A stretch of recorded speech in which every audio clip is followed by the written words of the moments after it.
আমরা একটা চক্ষু রোগীর কথা বলছিলাম, সেই চক্ষু রোগীর বাড়িতে আমরা আজকে আইছি। এই যে তার বাড়ি, আমরা আজকে শুনবো যে তার কাছ থেকে তার চোখের সমস্যা কি এবং কোন জায়গায় ডাক্তার দেখাইছে, এগুলো বিস্তারিত তার কাছ থেকে শুনবো। আর কয় টাকা কি লাগে, ইনশাল্লাহ আপনারা আমাদের সাথে থাকবেন, তার সাথে আমরা সবাই মিলে তারা হেল্প করব। আমরা তার কাছ থেকে কিছু শুনি। আসসালামু আলাইকুম। ওয়ালাইকুম সালাম। আপনার চোখের সমস্যা কিভাবে হইলো? সমস্যা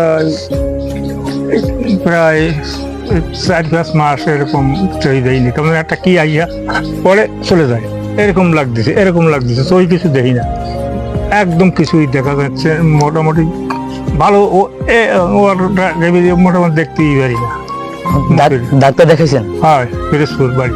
ডাক্তার কি বলছে? ওই লেখিয়ে দিয়েছে 3টে টেস্ট এবং 9,000 টাকা লাগবে। এখন তো আমার কাছে তো টাকা নেই, এখন করবো। এখন এই জন্য একটু যদি সাহায্য করেন আপনাকে। ইনশাল্লাহ আমরা চেষ্টা করবো সাহায্য করার, আপনারাও চেষ্টা করবেন, আমরা সবাই মিলে। আপনারা করেন, আর আমার আত্মীয় বান্ধবের কাছে আত্মপক্ষ কিছু পাই নাকি, এই পার না পেলে তো টাকা না হলেই তো অপারেশন করা যাবে না। জি, ইনশাল্লাহ আমরা যথেষ্ট পরিমাণ চেষ্টা করবো। আপনারা একটু আমাদের সাথে থাকবেন, থাকার চেষ্টা করবেন, আমরা সবাই মিলে তাকে সাহায্য করবো। আল্লাহ তাআলা তো কোরআন হাদিসে বলেই দিচ্ছেন যে অসহায় মানুষের পাশে দাঁড়ালে আল্লাহ পাক রব্বুল আলামিন আমাদের পাশে দাঁড়াবেন।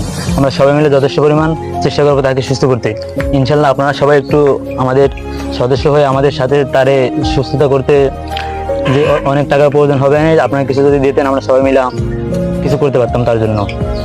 ইনশাল্লাহ আপনারা কিছু করবেন এটা কামনা করতেছি।